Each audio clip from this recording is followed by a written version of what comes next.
Before I go on with today's episode, I'd like to thank the major sponsor for Team Champs 2025, City Strength. If you've been powerlifting for more than a few weeks here in Australia, you'll know the name City Strength. They're the exclusive distributor here for SBD, and they just love powerlifting. They love strength sports. It's owned and run by two of my closest friends, John and Greta, and they've chosen to help sponsor Team Champs for this year so that we can run the best powerlifting competition that we can. So big thanks to City Strength, and on with today's episode. You got this, man. It's just conversation. I'm with Alex, and this is interview number one in the lead up to Team Champs 2025. Alex is a seasoned veteran, owner, coach extraordinaire of Groove Lifting. A rebranded club this year. There's a couple of rebrands, so that'll be an interesting talking point. But yes, first conversation or first little podcast in the lead up. We're currently 2.5 months, maybe 11 weeks out. Oh, that's coming up really quickly. So we're excited to have Alex on. So thanks for joining us as interview number one, Alex. Thanks for having me. Happy to kickstart it all. There's also a couple of Alexes, which is exciting. You're not the only Alex. There's also there's also an Alex Hayes, who's also a rebranded club, but not from last year. Talk to us a little bit about Groove Lifting. That's 1 year birthday is coming up soon, I believe, and also 1 year ago you weren't Groove Lifting at Team Champs. You were 3PP. Yeah, so last year 3PP. In summary, 3 Point Performance was online business owned by me and two of the boys from 3 Point Training, the gym that we all train out of and I coach out of. Ultimately, just came to the decision that we all have sort of different niches and are on different paths, and it was just a bit easier if I did my own thing. Hence, Groove Lifting Club, its inception and its rebrand. So I think that's been great over the last year. One thing I try to harp on about is the sense that it's very much community driven, and I really try and push the community aspect. So running our social events, running our community days, and I'm just hoping those things get bigger and bigger, and just try to keep on doing things outside of the gym. And I think that's been really, really good for the people within it. We are approaching 1 year since this sort of rebrand, and going to throw a big party for it. So you're more than welcome to come, JP. It's going to be out at a venue, DJs going and everything. That's probably one of the things. What's that? Yeah, I did see that the little post about it. I might come and suss the ops, but carry on. You should come. It'll be 1 month out. It might be a good scouting night for a few teams. But I think it's very much in line with what I'm trying to do, which is, not be stuck to the just typical the gym mold and the fitness thing. Like, I want it to be social. I want it to be fun. And I think this event will personify that quite a bit. Yeah, man. Awesome. You've been doing great stuff. I like that you mentioned about being community driven. And I think if we harp back to last year at this conversation, we talked a little bit about the success that you had the year prior at Team Champs and how you felt like that was a great driver of this community kind of spirit and this community, I guess, like perspective. How's it been this year? I mean, obviously you're in the still same physical place, like you're still training at 3 Point and a lot of your clients are still training out of there and whatnot. So in some sense, not a lot has changed, but I guess in another way it has. So how's that been in the lead up to this year's comp? Yeah, I think it's actually improved quite a bit. I think through all these things I'm doing, and not just the events I'm putting on, but people's sort of connection within the gym, I think the community is actually a lot stronger than it's ever been, which is awesome.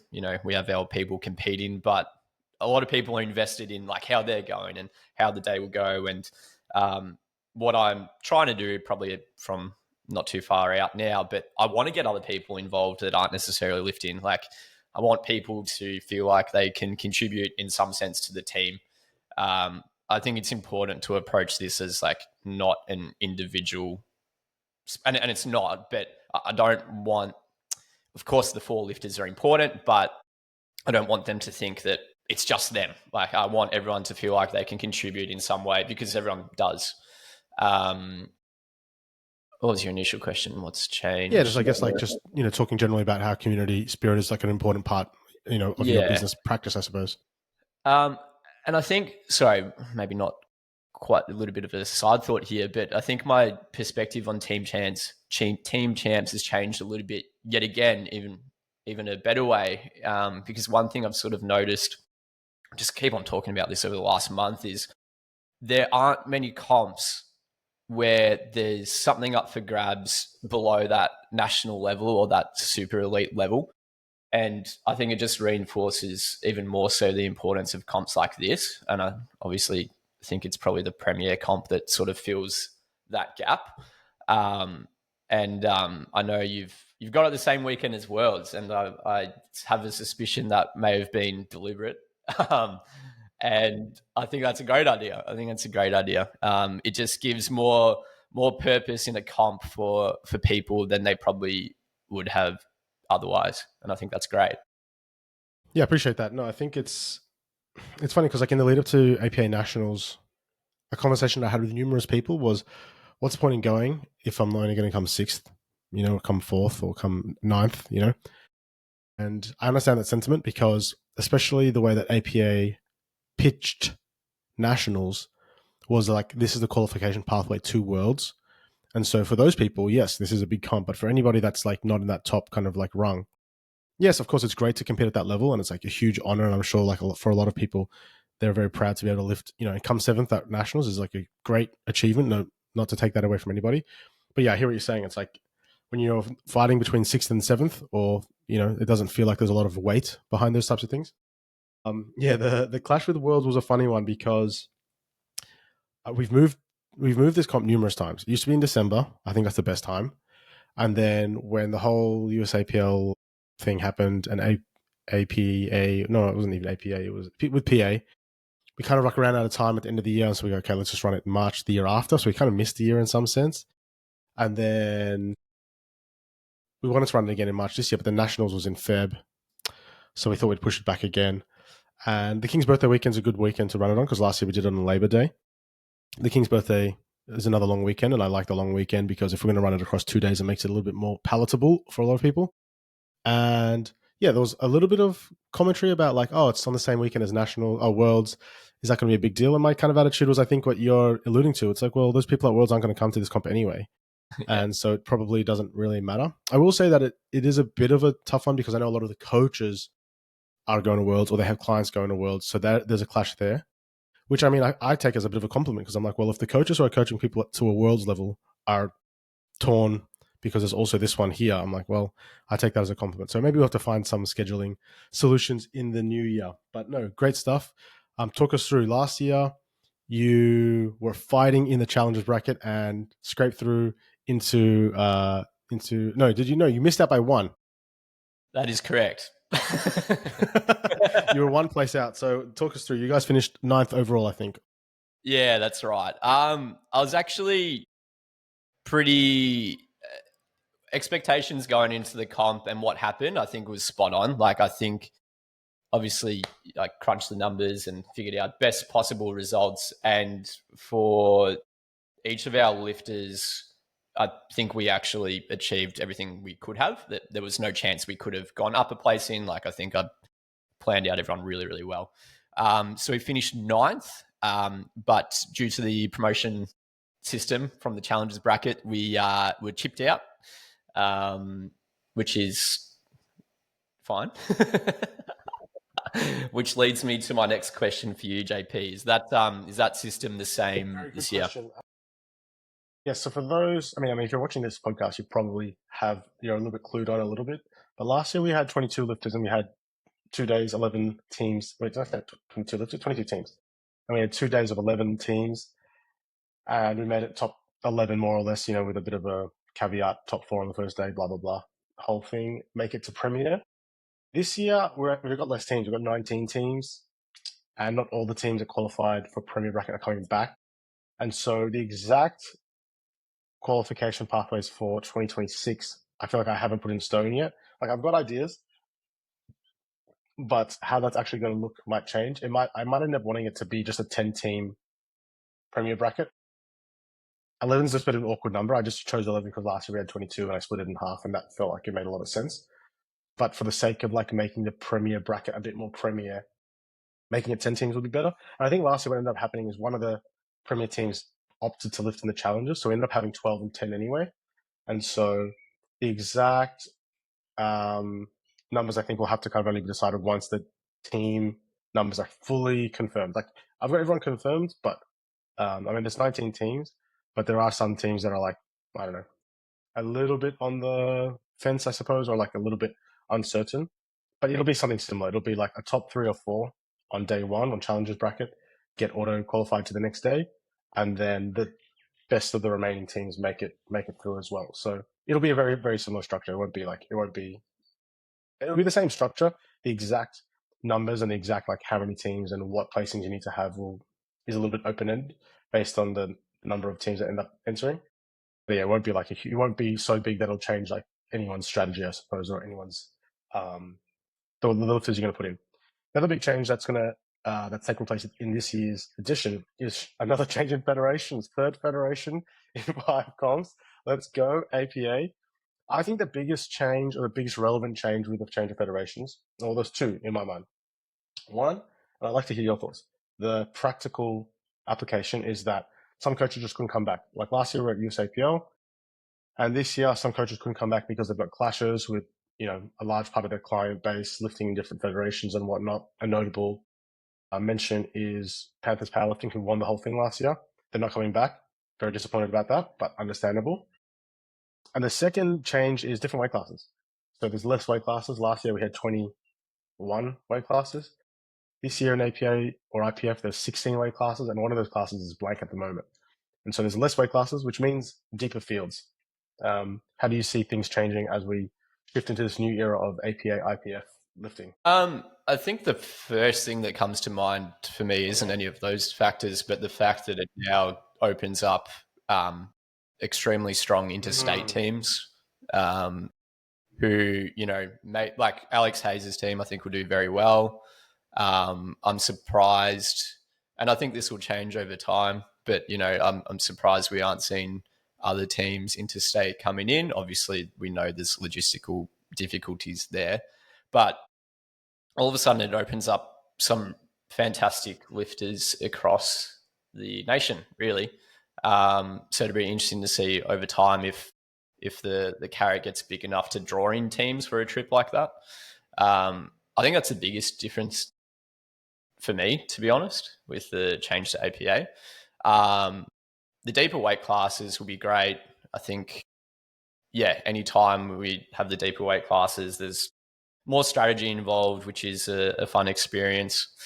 What was the first factor you mentioned before the weight classes? The different federation and oh my god, now I'm the one going blank.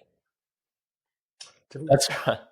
But I'd say that's the thing that stands out for me. Like, I think there's now potential. Some coaches not being able to return. Yeah.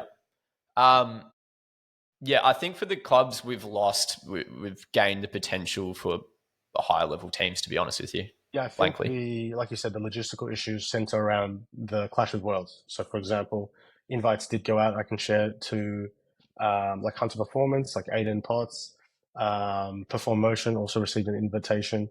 But again, like those clubs are very strong and have very strong lifters and have international duties. So perhaps a re-dating, is that a term? Changing of the date? Change the date, hashtag 2026 might inspire some of these other teams to come through. Okay, let's talk about your team specifically. Groove Lifting Club. Some interesting names on there. Do you want to talk us through the 4 lifters that we have nominated initially before the first round of nominations close in about 3 weeks? Yeah, there's no secrets or coding from me here, JP. I'll tell you it straight. So we've got Kane Daniel, firstly. We've got Kane Daniel, who's done an amazing job with you with all the graphics. I think that's worth a shout out. I think they look amazing. So well done and all that. Looks great. Kane's so excited. I'm so excited to see him do this. He's probably shares the same level of enthusiasm as me towards the comp and can see how it's such a great idea. And it was actually the reason why Kane came to me initially a couple years ago when he got into powerlifting is because he saw us or me at Team Champs. So sort of full circle moment for Kane. So super excited to see how he goes. He'll be in the 83s. We've got Brochelle Georgeson in the 84 plus class. So this will be our first comp back in 2 or 3 years. So super excited. Both these people very much, key people in our community, get amongst it, love coming to all the events, and it's rewarding to see these people also be able to participate in a comp like this. They're both looking great. Third person on the list is my dad. So although my dad is probably one of the strongest people in the field, and he, probably could take the 105s by storm. For now, he is a placeholder because we're just a little bit uncertain about the fourth lifter. I think we know who that's going to be after a conversation yesterday, but to not put any pressure on the person, I won't reveal that for now. And the fourth lift is me, so I'm back again for another team champs. Yeah, sucks me back in every time. So that'll be good. I think this is my third one in a row, so that'll be good. Different weight class this year. A few too many beers over the summer. No strategy there. It's all that perspective. Maybe it wasn't enough but beers. Should be good. Is the glass half full, or are you Could be an you're 83. underweight 83? Exactly right. Okay, so we do have a placeholder in there. It is confirmed. We do have a placeholder name. I will say that one thing I've noticed. Actually, before I jump into that, talk us through quickly how you're kind of seeing these classes play out.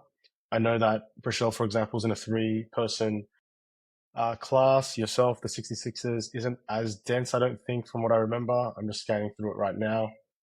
74, sorry. 74s. Look, I just out of habit. Yeah. 74s. There are a few lifters in 74s. That's right. 5 lifters, maybe. Yeah. To be honest with you, I haven't scattered out too much. and based on how last year panned out, I read through the list, but I can probably pick 10 people I know aren't doing it, so I haven't read into the list too much.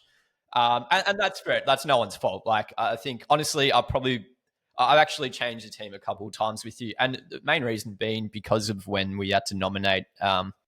People really weren't sure whether or not they'd be up for doing it, and with their timeline in the year. So I expect there to be a lot of changes, just like last year. Heaps of placeholder names in here. Heaps of placeholder names and heaps of placeholder like categories. Like I'm like, I know you're not lifting in that category, dude. What are you doing? Yeah, 100%.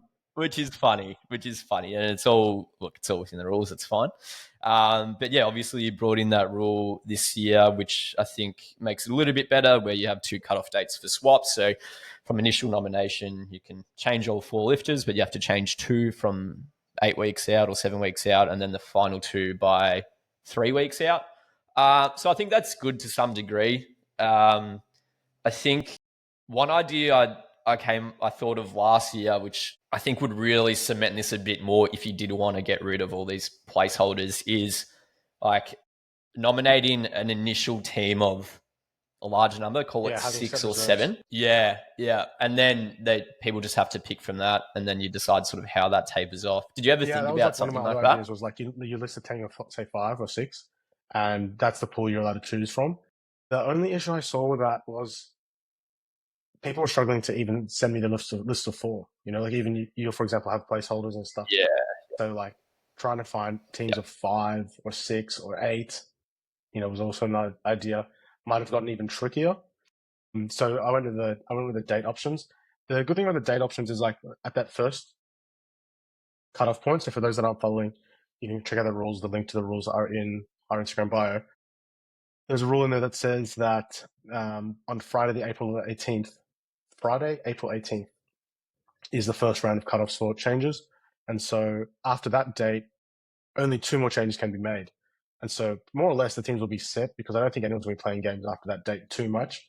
In the sense that, like I think last year we saw like a few teams do 3 or 4 lifter swaps, like whole team just completely swapped, which I just thought was just like completely unnecessary. So there'll be like a couple of changes on the final date as well, but it'll be a little bit more manageable, I'd like to imagine, this year. I don't know. We'll see how we go. There's no perfect system. I did like that team idea of reserves. The idea I've always had was like, imagine you could run like a season.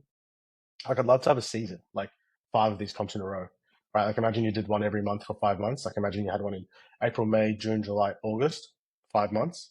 And at the start of the season, you nominated a list of 10, and you can only have 4 at a time. Yeah. And so you've got, list management becomes a whole thing. Obviously you want your best lifters competing all the time, but you can't do 5 meets in 5 months. Like that would kill you. So that'd be a really intense type of deal. But anyway, it's lots of ideas.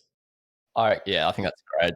Any way that we can move it more towards a sport where I just think that there's a big band of lifters who maybe aren't quite at the very top and aren't quite at the bottom, in that intermediate level, have done a few comps, had got a few comps under their belt.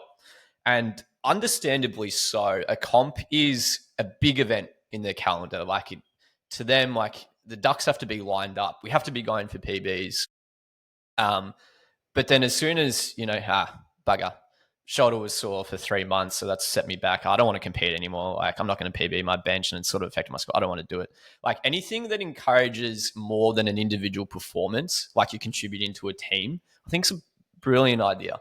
I've become so passionate about this. Let me know if you need help in the future, JP. But I completely agree with you. A season would be just unreal. I guess something to take away. Part of what makes competing so special is that it does feel like such a big deal. Like it's like a monumentous occasion, and like I always say, boys go to the barber, girls get their hair done. Like everyone's looking good and feeling good. That's part of what makes it so special. But something to kind of make it feel a bit more like you also don't need everything to be perfect. Like you can just jump in and have a good time. And if you lift 30 kilos under your best, like that's okay too, as long as you're enjoying it. But lifter psychology is one that's hard to manage. For sure. Yeah, so we're less than 2 months out. Oh no, sorry, less than 3 months out. Things are coming up pretty quickly. And yeah, we've got 19 teams this year. Have you had a chance to scope out much of the other teams or much of the new teams? I know you mentioned that you haven't been paying too much attention to the actual lifter list because there's going to be some changes, undoubtedly. You did mention, maybe we mentioned a couple of times, Process Powerlifting are back in. Or any of the other new teams that kind of like called out to you or Yeah, I think both Compound and Process are like premier grade teams, if you want to call them that. So they're really great additions. I think any teams we lost, they more than make up for. No Chads this year. Didn't see that one coming. no, we tried. I tried. Did ya? Why? What are they up to? I think they just disbanded, like the one hit wonders, and I think they were, yeah, I think they just Chucks. couldn't make it this year. I honestly think is your question who I think is looking good, essentially. Kind of like stand out to you, I suppose. Yeah, so I think other than those two teams coming in, and again, like I don't have any spreadsheet, I haven't crunched any numbers, but I think Elemental are always going to be a team to look out for two main reasons. One, very strategic, very smart, but two, they probably have the best depth out of anyone. There's so many insane lifters at their gym, so I think they're always should be aiming for first. I think, yeah, otherwise, I really think, again, without crunching numbers, we'll see Compound or Process pretty high up, top three. Sorry, I'm just reading through the list at the same time. Who was our top three last year? Panthers, Elemental, and Apex. I mean, these are the clubs, these are the well-established clubs. They've been around for a few years, good coaches and stuff. So it's no surprise that these are the clubs that tend to kind of come back and return really well. I mean, one that I'm really looking forward to seeing is Uplift Performance. Victor will actually be at Worlds, and so Charles Sanders will be taking the helm at this comp on behalf of Uplift Performance. So I kind of love that. I love that even though a coach can't make it, their team is still available, and they're making the necessary kind of adjustments as they go. So should be good to see them lifting. Yeah, they're always quite strong as well. Yeah, it'll be interesting to see who they end up putting in. I'm sure they'll also just wait to see how it sort of pans out and make some changes. I feel like in previous years, you've been very diligent as like getting your research done early and stuff. But I think like with a little bit of experience now, you kind of like mellow it out a little bit. You like, man, chill out, man. Like you'll have people trying to like send you spreadsheets, like chill out. It's all fluff. We'll figure it out. Yeah. Give it a few weeks and we'll know a little bit more detail, and then we can put in effort. You can tell that the experience is oozing out of you, and I'm sure it'll be there on the day as well. Pretty much. All right, mate. Well, I appreciate your time. It's been good to chat. Good to kind of get a little bit of an insight as to how things are going in the lead up. Still plenty of time left. But did you have any final picks? One pick to take out the whole thing, take out the top prize. Last year, I don't think. Did you? You were one of the few that picked Panthers as a heavy favorite, but did you have any picks for this year as like a number one? If you had to pick one, all right. We'll And go folks Elemental. in ESS have one vote from A. Dellaportas. I appreciate your time, mate. Yeah, it's been great chatting to you, and I'm wishing your team the best of luck in your preparations. Thank you very much.